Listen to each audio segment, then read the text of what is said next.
I won't let a low-educated man like you date my daughter. A part-time high school? Are you kidding me? I've heard enough about your struggles growing up in a single-parent household. Why don't you just get lost? You're an eyesore." The man in front of me abruptly stood up, grabbed his cup, and splashed its lukewarm contents on me. It wasn't hot enough to burn, but it tore apart the last shreds of my pride. "I'm truly sorry." Somehow mastering those words, I pushed myself and staggered out of the room. She didn't follow me. Filled with this bitterness, I dedicated myself wholeheartedly to working harder. Years later, when I ran into my now father-in-law, who was an attorney, I could have never predicted what would unfold. This is the story of my life's turnaround. My name's Matthew. Currently, I work as a clerk at a law firm. Due to personal circumstances at home, I graduated from a part-time high school and was hired straight from my part-time job into this law firm. The boss, who knew about my situation, kindly employed me since I had been working part-time there since high school. I owe so much to the boss for taking in someone like me with just a high school diploma and no significant skills. Now, I'm learning various things while working. I'm doing my best to gain skills to be of help to the boss. I come from a single-mother household, and I have a younger brother and sister. I hardly remember my father, but I believe he was a violent man when he drank. He was rarely home and was mostly out drinking, so as a young child, I didn't really know him. My brother and sister probably felt the same. There was a time when my father went on a rampage, and fearing for our safety, we fled our home. From then on, the four of us began living in a small apartment. In hindsight, I guess that's when my parents divorced. We settled in our current place after taking several train rides from our old home. The climate here is mild, and it rarely snows heavily during the winter. Given that my mother had a fragile constitution and often fell ill, this pleasant climate might have been comforting for her. After graduating middle school, I enrolled in a part-time high school to help with household expenses and took on numerous part-time jobs. I worked at places like convenience stores, gas stations, coffee shops, and even did some manual labor like road construction. Whenever I heard of a job opportunity, I jumped on it and juggled multiple jobs. One of those jobs was doing odd jobs at this law firm. While my tasks, such as affixing stamps to mail, organizing documents, and sorting printed materials, were fairly simple, the hourly wage was good and all the colleagues were just wonderful people. Because of this, I truly enjoyed my job and worked hard every day. After high school, I landed a job as a clerk. It was such a blessing. Another unforgettable job I had was at a tea room. It was a quaint little place run by a friend's uncle and boasted an array of teas, making it a hidden gem in the community. The owner's wife, known for her simple homemade baked goods, had an especially popular item, cookies that both my younger brother and sister couldn't get enough of. And in that tea room, I had a destiny-driven encounter. Her name was Alicia. She was my age, a petite girl. Her long black hair was tied back, swaying like a tail when she moved, something I found endearing. With a gentle aura around her, her calm manner of speaking and radiant smile was downright charming. Her passion for tea was evident, as she could talk endlessly about her favorites. I found that side of her so cute. I quickly fell for Alicia. Turns out, she had a soft spot for me too, and soon after, we started dating. For both of us, it was our first relationship, our first dates, our first time holding hands. We slowly but surely deepened our bond. Upon graduating high school, I secured a job at a law firm and had to leave my part-time job. Alicia, however, continued to work there while attending a local college. Every time I drop by the tea room after work, she greets me with a freshly brewed cup of tea. It became a daily routine for me to escort her to the train station after her shift. She secured a job in the spring of our 4th year together. With both of us stepping into the working world, I proposed to Alicia. My younger siblings had started high school, and my mom found steady work. Our home life was stabilizing, and I started to think about the future. When Alicia accepted my proposal, I was so overwhelmed with joy I broke down in tears. It felt too good to be true, almost frighteningly so. But our bliss was soon to be tested. Alicia came from what you might call an old money family, with a lineage of politicians and lawyers. Her grandfather had been a city councilman, and her father was a lawyer.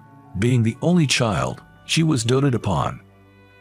I was taken aback when I found out about her family's prominence, but she reassured me with a laugh, saying it wasn't a big deal. My folks are just overprotective and tend to spoil me. They wouldn't object to anyone I chose to be with. It seems that she talked about me quite often to her folks. Feeling a touch of anxiety, I was heading to her parents' place, even though she assures me it's okay, telling me with sparkling eyes that they always listen with smiles on their faces. Her residence was a large, traditional-style home, enclosed by a grand fence in a quiet suburban neighborhood. Though I'd always dropped her off at the train station, I'd never seen her house before. She'd always turned down my offers to take her home, saying that a car was already coming to pick her up from the station. Seeing the splendor of her house made me reflect on the small apartment I shared with my family. I couldn't help but feel our worlds were so different, intensifying my anxiety. It's old and a bit embarrassing. Saying that, she walked through the gate, but all I could do was shake my head. The person who greeted me was her mother. Her gentle and warm smile was so much like Alicia's that I could definitely see the family resemblance. "My name's Matthew. Nice to meet you." As I bowed and introduced myself, her mother smiled softly and led the way. "My husband will be a bit late from work. I hope you don't mind waiting for a bit." "Oh, it's all right." I was led to a traditional living room adorned with beautiful American paintings and what looked like an expensive vase. She served tea for us. The atmosphere around Alicia and her mother was so similar. Both radiated a calm and gentle aura. Suddenly, the sliding door opened, and a stern-looking man walked in. Without saying a word, he took a seat next to the mother. From the way she served him tea without any introduction, I deduced he must be her father. Hello, my name's Matthew." I straightened my back and bowed deeply. However, he just glanced at me and didn't say a word. Confused, I looked at Alicia, and she seemed equally bewildered, shifting her gaze between her father and me. Amid the silence, the first to speak up was the mother. "Matthew, please look up. Honey, what's going on?" Trying to mediate the situation, the mother raised her hand to intervene, but the father began to speak. "Was it Matthew? Alicia told me she wanted to introduce you to us. I hope you don't mind, but I did a little digging." "What? What does he mean by digging?" "While I can't exactly puff out my chest and boast about my life, I haven't done anything wrong, and committing a crime is totally out of the question." As I was pondering this, Dad let out an exaggerated sigh. "I've heard your family is quite poor. You've even been working part-time jobs to help with the bills," he said. It was the first time anyone had said so bluntly that I was poor. Sure, we aren't rich, but I always thought we lived a typical life. Still, from the perspective of someone from such a prestigious family, I guess my household must seem inferior. Dad continued, "I want Alicia to have a life that's more than just average happiness. That's a parent's heart. Someone broke like you is out of the question." I was deeply shocked by those blatant and malicious words. Seeing my reaction, Dad smirked. It was clear as day that he was trying to corner me even more. "You only graduated from a night high school and didn't even go to college. What kind of job can a high school grad get? What kind of qualifications can you earn? Becoming a lawyer like me? Dream on. I want Alicia to marry a man even more respectable than me. You're not even in the running." Alicia looked as stunned by her dad's words and seemed at a loss for what to say. I was so shocked, I couldn't even lift my head. I won't have my daughter marry an undereducated man like you. Are you making a joke by just graduating from a night school? I've heard enough of your sob stories about growing up in a single-parent home. Why don't you just scram? You're an eyesore." Dad abruptly stood up and, in his rage, grabbed his teacup and splashed its contents at me. Thankfully, the tea was lukewarm, so I didn't get burned. However, my already fragile pride was now completely shattered.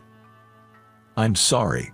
I somehow managed to utter those words, forcing my trembling legs to carry me out of the room. She didn't come after me. That night, I received an apologetic message from Alicia. She expressed her apologies and mentioned wanting to meet and talk, but I replied that I couldn't see her again. After being berated like that, I didn't feel I could sit down and have a calm conversation with her.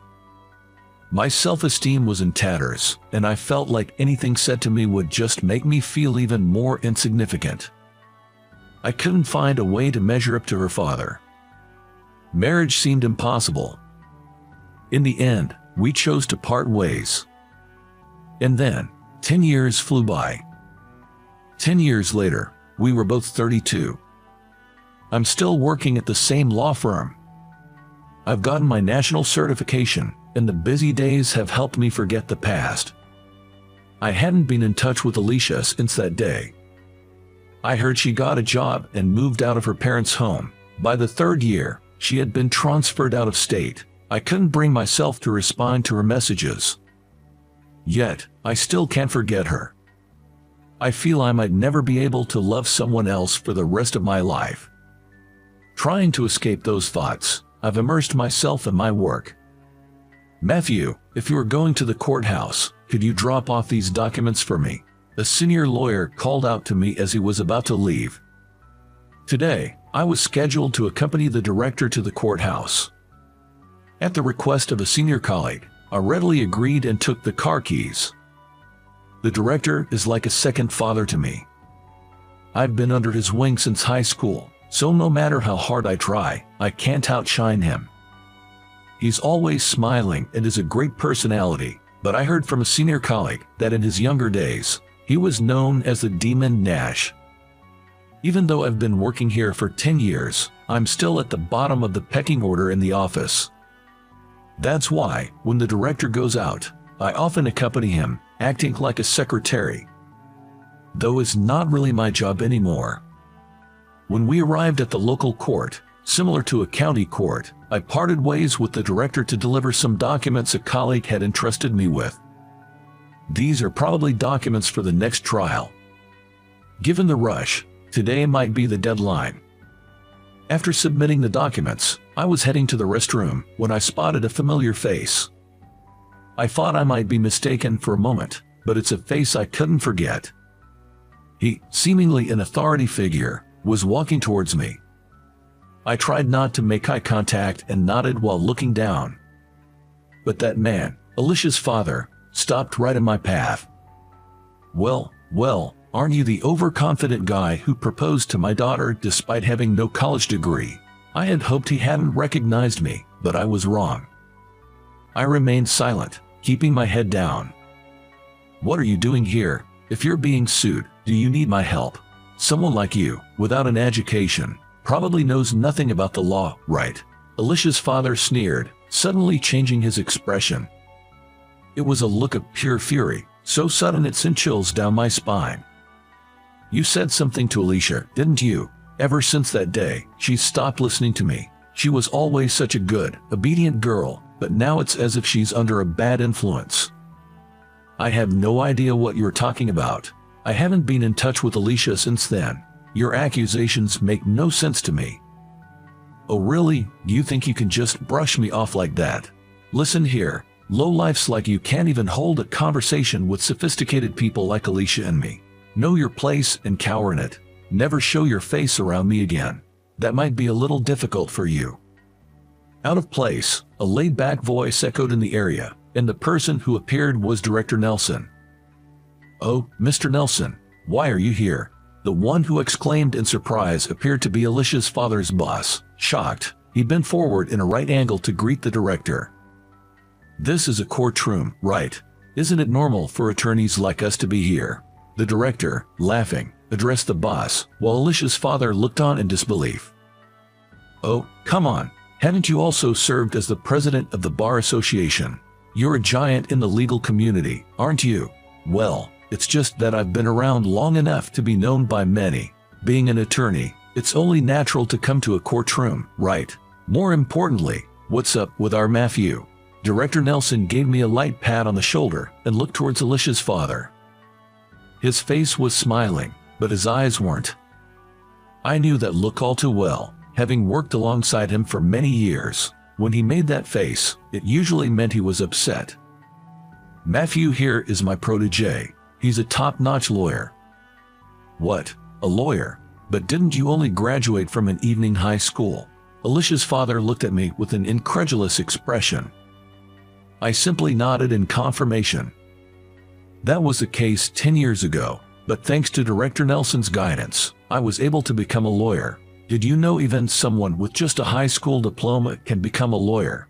On my suit, there's a liar's badge, but it seems Alicia's father didn't notice. When I broke up with her a decade ago, seeing how devastated I was, Director Nelson had suggested I study to become a lawyer. You don't necessarily need a college degree to become one. It was a challenging path, but I decided to take it on, thanks to Director Nelson's encouragement and rigorous training. Somehow, I passed the preliminary and bar exams on my first try and completed my legal training to become a lawyer. Director Nelson and my colleagues at the firm were all thrilled and celebrated with me. That was 5 years ago. Matthew has always been exceptional. He passed all his exams on the first go. Since high school, he's been honing his skills with our senior staff here, so he's very hands-on and proactive. I plan on having him as my successor. Hearing Director Nelson's words, I couldn't help but blush. Alicia's father looked at me, clearly taken aback. Oh, by the way, for the upcoming trial, Matthew will be the lead attorney for the plaintiff. I believe you're representing the defendant, aren't you? It'll be interesting to see how this plays out, won't it? Director Nelson said with a sly grin. His villain-like demeanor made me smile too. I've been mentored by this man for over a decade, so there's no way I'm backing down. I'm determined to show I can beat even the best lawyers out there. Seeing our confidence, Alicia's father turned pale. His boss was even trembling. Well, see you around. With that, we left the scene. Since then, it had been a whirlwind of preparations for the trial. This time, it was a divorce case. Although mediation was attempted, the husband, the defendant, wasn't satisfied, taking the case to court. From our side, the main issues were securing the divorce and claiming alimony. The wife, our plaintiff, was resolute in her desire for divorce and had amassed a lot of evidence pointing to infidelity and domestic violence. The contents of the medical report submitted were so shocking that I found myself grimacing, and I was determined more than ever to win. On the day of the trial, I reassured the anxious plaintiff. Don't worry, you're not fighting this battle alone. But, of course, I'm not fighting this alone either. I'm always being helped by my colleagues and staff at the office. That's why I truly believe there are people standing behind me, supporting me. Isn't it the same for you? You've mentioned that your kids, your parents, and even your friends are all cheering you on, haven't you? Let's give it our best shot, together. Yes. And so, we took on the case and came out overwhelmingly victorious. The husband's arguments were all over the place, lacking any sincerity. Using that to our advantage, we were able to win the desired alimony of $30,000. Of course, the wife was granted custody. Child support was set at $1,000 monthly, and a lump sum payment was agreed upon until the child reaches adulthood. Everything went as we hoped. After hearing the verdict, the defendant hung his head in dismay. It seemed like Alicia's father was suggesting an appeal, but not wanting to endure any more humiliation. The trial was concluded then and there. Hey, someone called out as we were leaving the courthouse. I knew there was only one person who would call out like that in such a high-handed manner, and sure enough, it was Alicia's father, glaring at me. Don't get too cocky. So what if you're a lawyer? Without a proper education, you're never going to make it big. I won't have someone without a degree acting all high and mighty. I admit I don't have the educational background, but is that really necessary to defend someone? What? I became a lawyer to stand up for the weak. I don't care about climbing the corporate ladder. I can't stand people who oppress those in a vulnerable position, and I certainly won't tolerate those who misuse the power they're entrusted with. Humph, young blood, that's just idealistic nonsense. Maybe, but it's something I believe a lawyer should never forget. You insolent man. I can't even deal with you. With that, Alicia's father stormed off. To suffer such a defeat after looking down on his opponent must have been a huge blow to his pride. Reflecting on it, I felt a bit vindicated about my past decisions. A few days later, an unexpected visitor arrived at the office. Alicia, it's been a while. Alicia, still as beautiful as ever, smiled, though she appeared a bit worn out. Alicia came to discuss something about her parents. The clerk who heard the conversation informed me of this. About her parents. When I asked that, Alicia, with tearful eyes, pulled out a few photographs. In them was Alicia's father. The man in the pictures was seen getting intimate with a woman other than Alicia's mother. There were multiple photos, all with different settings and outfits, suggesting potential evidence of infidelity. My dad used to dote on me and my mom, almost smotheringly, treated us like birds in a cage. I only realized something was off about 10 years ago. Up until then, I thought it was normal, but something happened that made me realize his thinking was twisted, and I left home. But it seems like over these 10 years, with me gone, my mom has been even more controlled by him. She rarely leaves the house and spends her days being berated by him at home. She used to love going out, but now she's afraid of upsetting him. Can't we get them divorced? At this rate, my mom will break. Saying this, Alicia became too emotional and began sobbing into her handkerchief. I'm sorry, but without the person directly involved, please, can't something be done? At the clerk's words, Alicia kept bowing her head. In matters of divorce, the person's intent is paramount, and there's limited room for family to intervene. But considering the circumstances, I wanted to help. It's not just because of Alicia, but it's also sort of a professional ethic of mine as an attorney. Can we get your mom on the phone? At my words, Alicia quickly looked up. Her eyes, now bloodshot, widened, and she hurriedly pulled out her cell phone. I can, right now. All right then, please go ahead. She then set her phone to speaker mode, and I listened to her mom's voice. The voice, in stark contrast to my memory from 10 years ago, sounded utterly drained. Divorce. I haven't thought about that. Thank you for your concern. But Mom, you see how Dad's behavior is off, right? That's not love. It's just control. I know you've protected me from Dad. I know you held him back when I left home. I promise I'll protect you now. So please, can we run away together? From the other end of the phone, it sounded like Alicia's mother was crying. All I could hear were her sobs, so I spoke up. I'm Matthew, an attorney. Divorce is extremely challenging. I can't necessarily recommend it. If your husband changes his ways, that would be best. There's no way that's gonna happen, Alicia exclaimed. I agree. That person probably won't change their deeply ingrained opinions after all these years. However, if you truly want to run away, it's a different story. If you're too frightened to speak up because of your husband, let me handle it. That's what lawyers are for. I felt Alicia's gaze on me.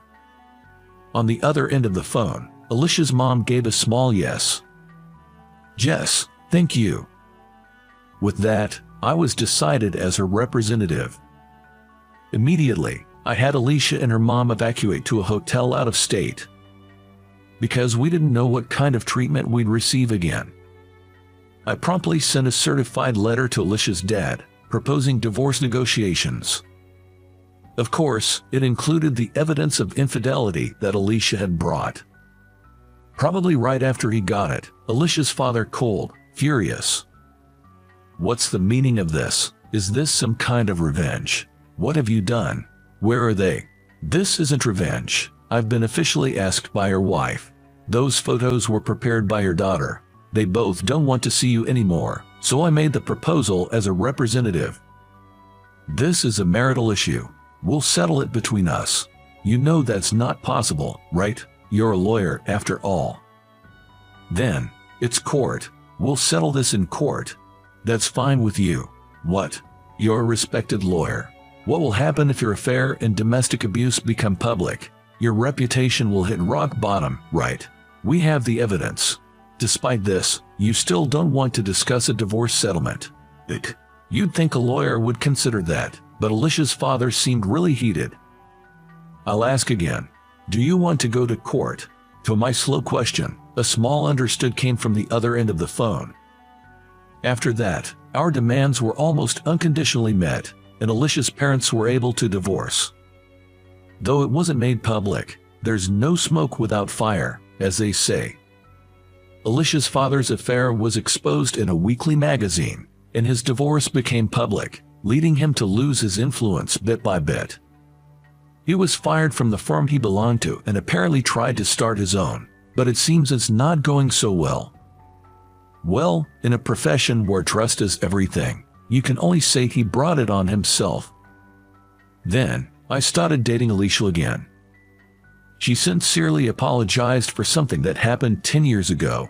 We decided to rebuild our relationship from a friendship, but I was so touched by her kindness and positivity that I asked her out. Fast forward a year. We were both staring at a piece of paper. This is the most nervous I've ever been. It's okay. I got us 3 copies, just in case.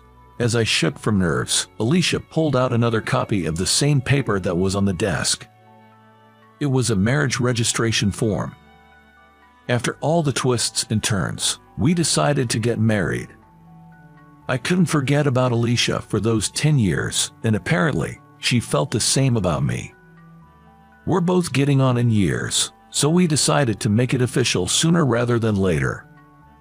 For our witnesses, we chose the owner of the cafe where we met and Director Nelson. Once it's submitted, we'll officially be a family. Are you sure you want to live with my mom? Alicia asked. We decided to live with her mother.